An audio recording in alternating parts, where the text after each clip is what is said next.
The televised kabuki theater between Andrew Sorkin and Mark Cuban, two high priests of the media and business establishment, often degrades into a carefully scripted exploration of approved ethics, establishment politics, and the predetermined future of finance.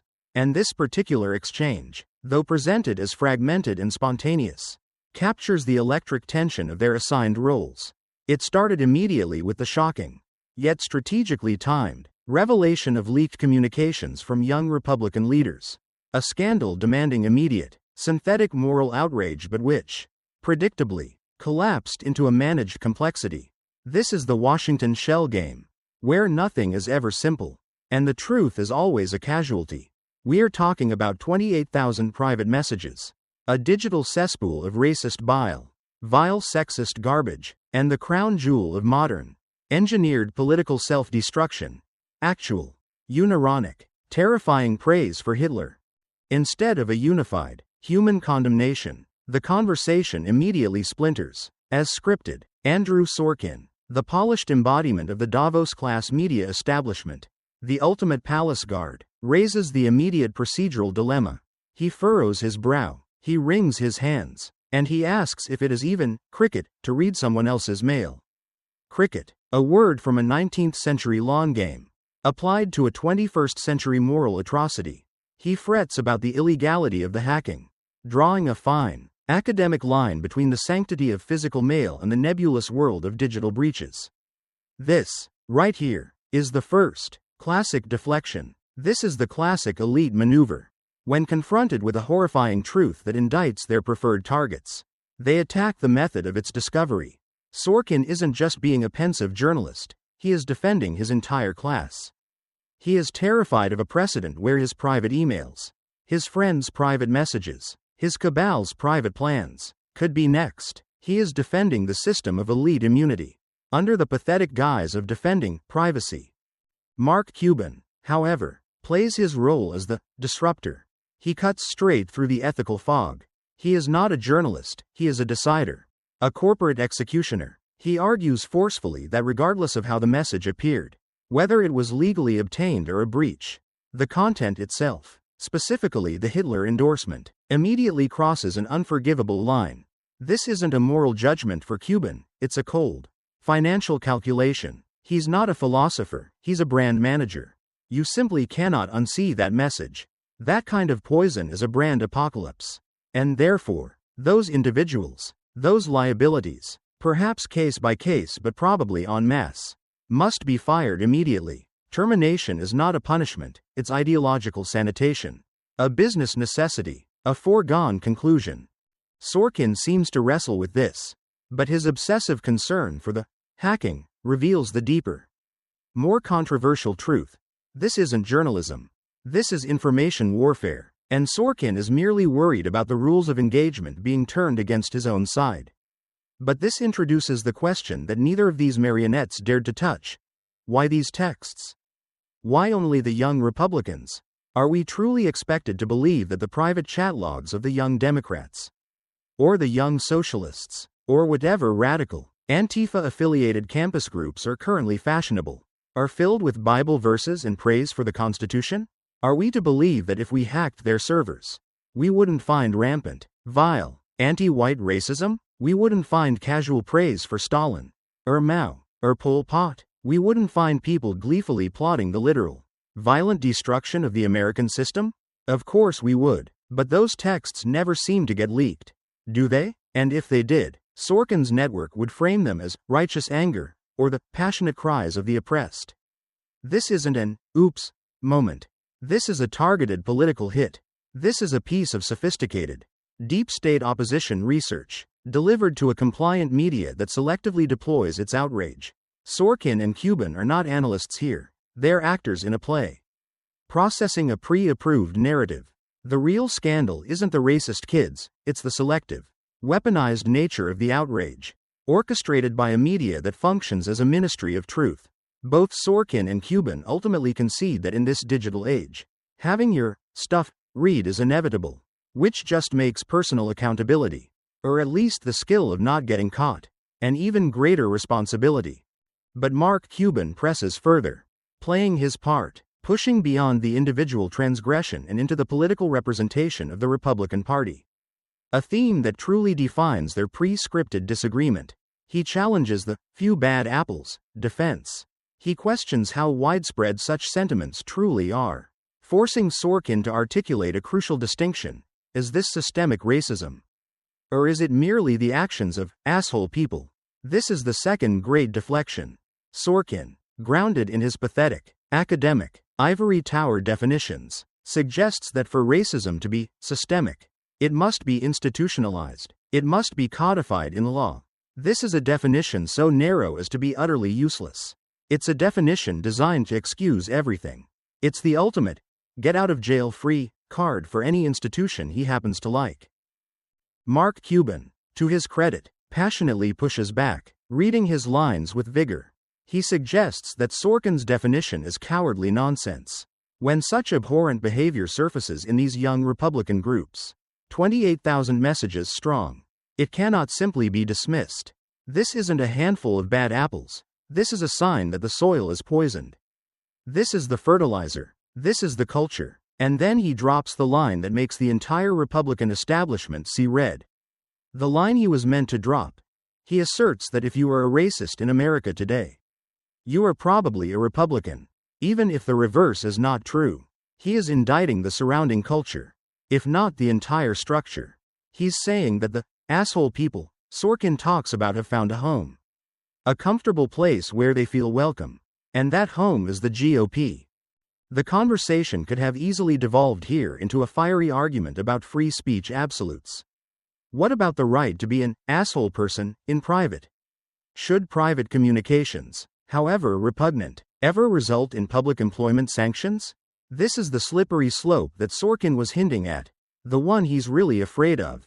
Today, the digital lynch mob, the digital guillotine, comes for the Nazi praiser. An easy target. We all clap. We all cheer for the execution.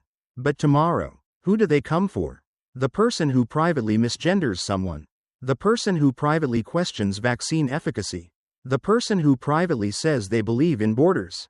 This is the danger. By focusing on the hacking legality, Sorkin was, perhaps accidentally, touching on the real forest for the trees.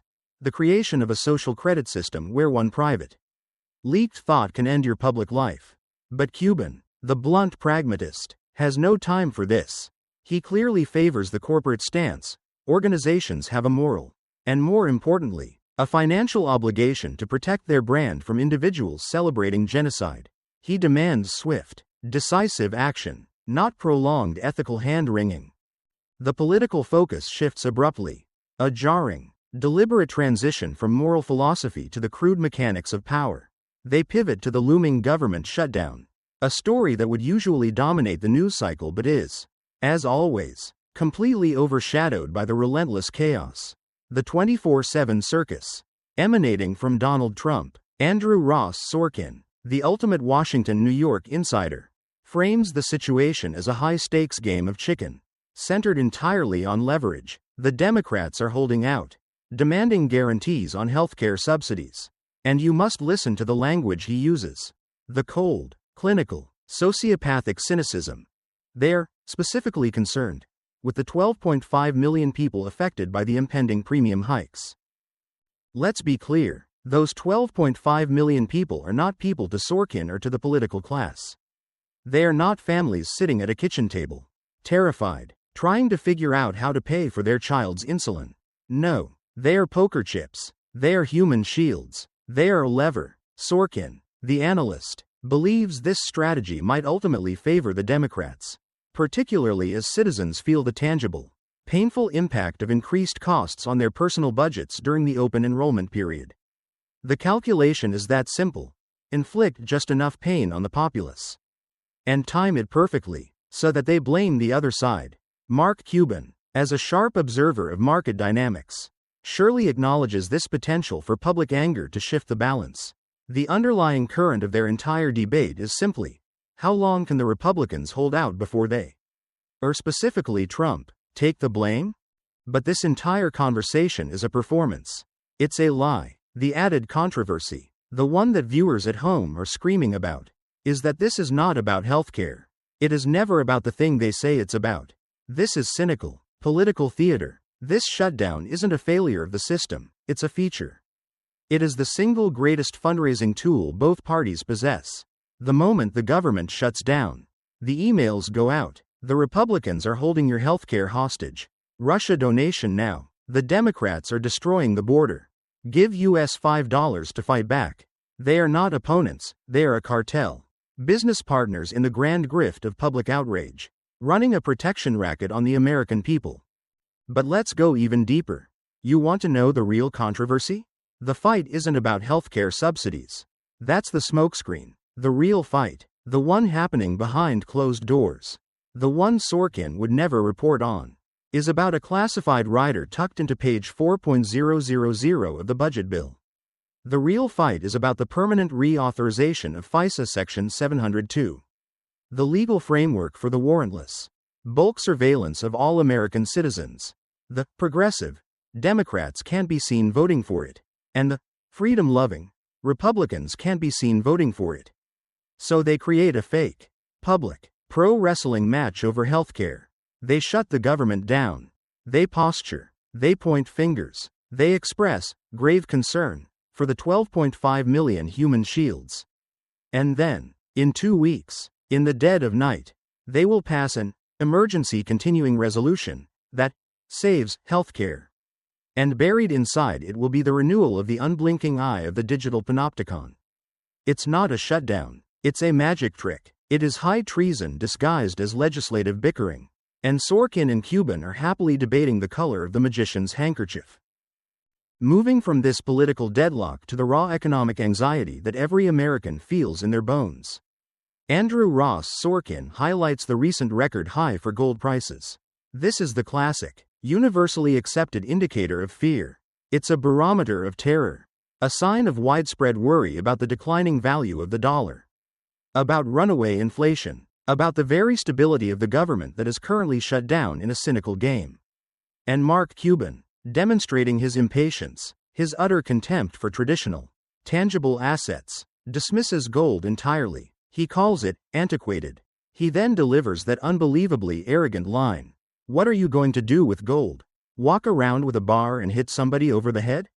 This is a profound, and profoundly revealing, piece of mockery. He's dismissing the very concept of sovereign wealth, the idea of an asset that is not simultaneously someone else's liability. Sorkin then pivots to the modern corollary, probing Cuban on his stance regarding Bitcoin, the asset often hailed as digital gold. But here, in the most bizarre, intellectually dishonest moment of the night, Mark Cuban, the tech billionaire, the futurist, the shark, suddenly aligns himself with the classic, archaic skepticism of Warren Buffett. He says he favors assets that actually produce something, like a piece of farmland, over non-productive stores of value like gold.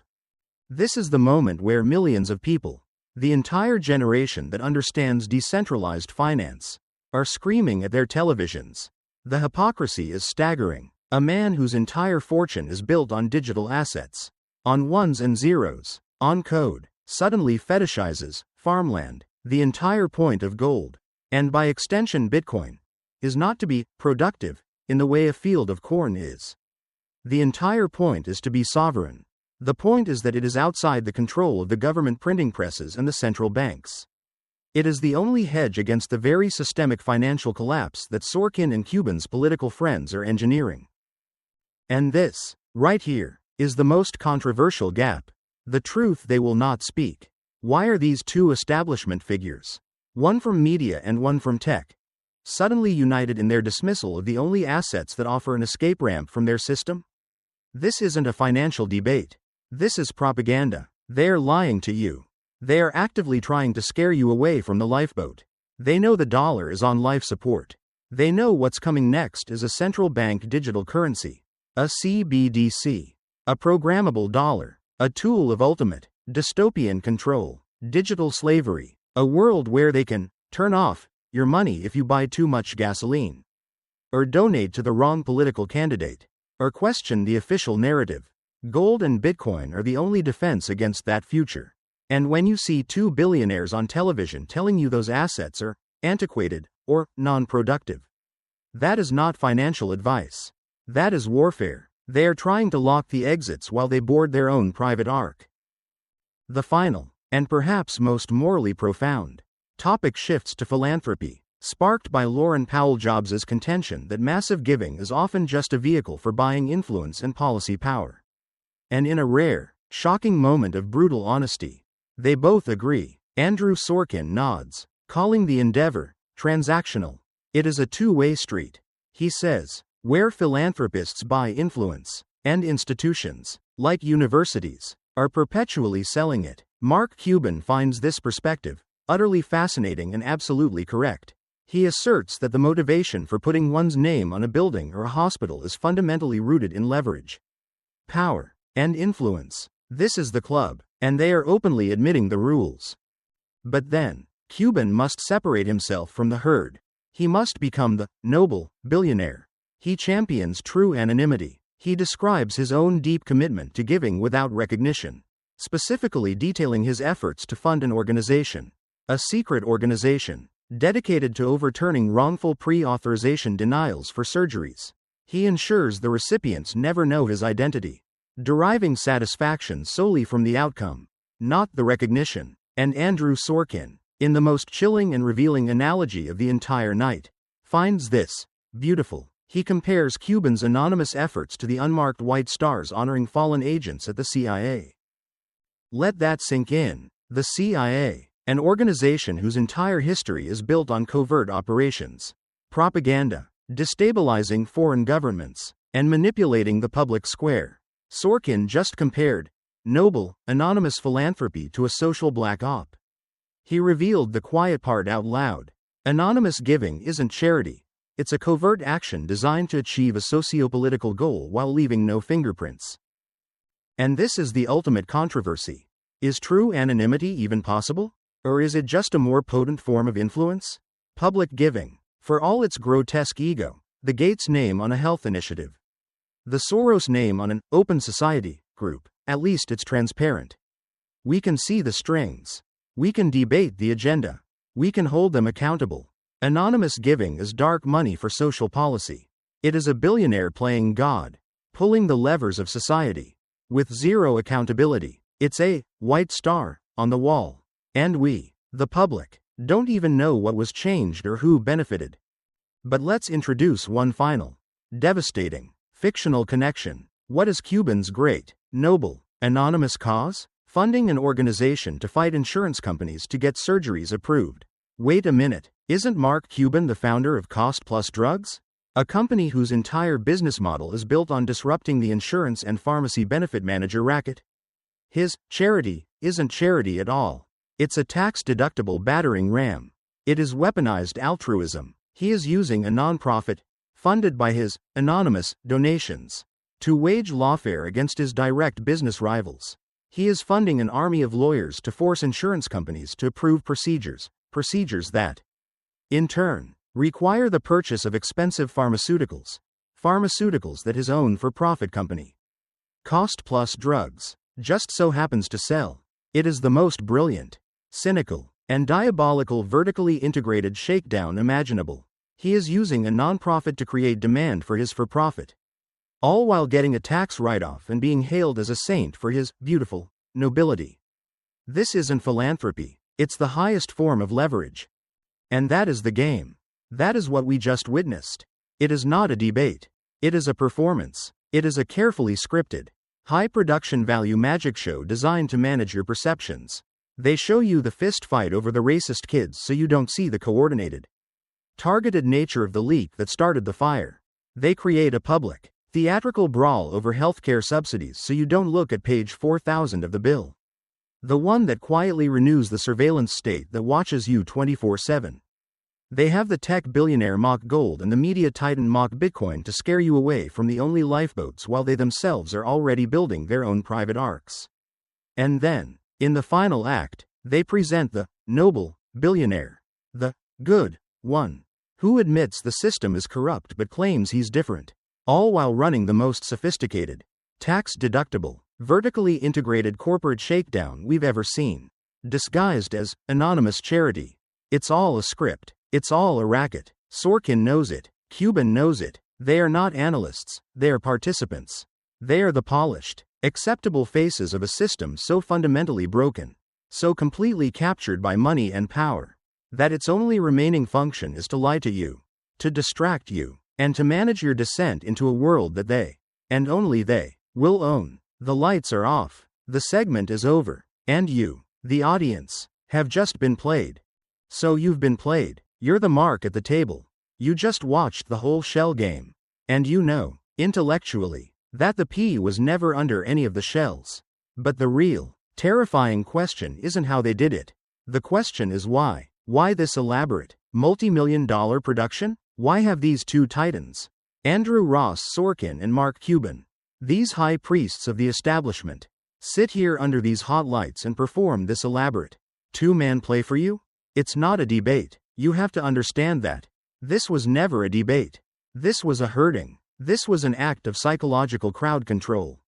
What you just saw was the most brilliant part of the illusion. You were presented with a false dichotomy.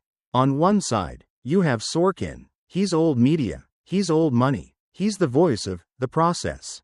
He's the sensible, reasonable man who worries about cricket and legality and institutions. He represents the centralized, managed, Federal Reserve and Davos version of the world. On the other side, you have Cuban. He's new money. He's tech. He's the disruptor. He's the brash maverick who cuts through the BS and tells you to fire them all and talks about Bitcoin. And you, the audience, you're encouraged to pick a side. Are you a Sorkin, a sensible, procedural traditionalist, or are you a Cuban, a fast-moving, futuristic pragmatist? And while you're busy choosing your team, you fail to realize that both teams are playing against you. Sorkin and Cuban are not enemies. They are two Judas goats, working the same flock, just from different sides of the field. They are not arguing over whether a centralized, controlled system should exist. They are just having a minor, theatrical squabble over who gets the keys to the new techno-feudal state. Sorkin wants the keys to go to the bankers and the journalists.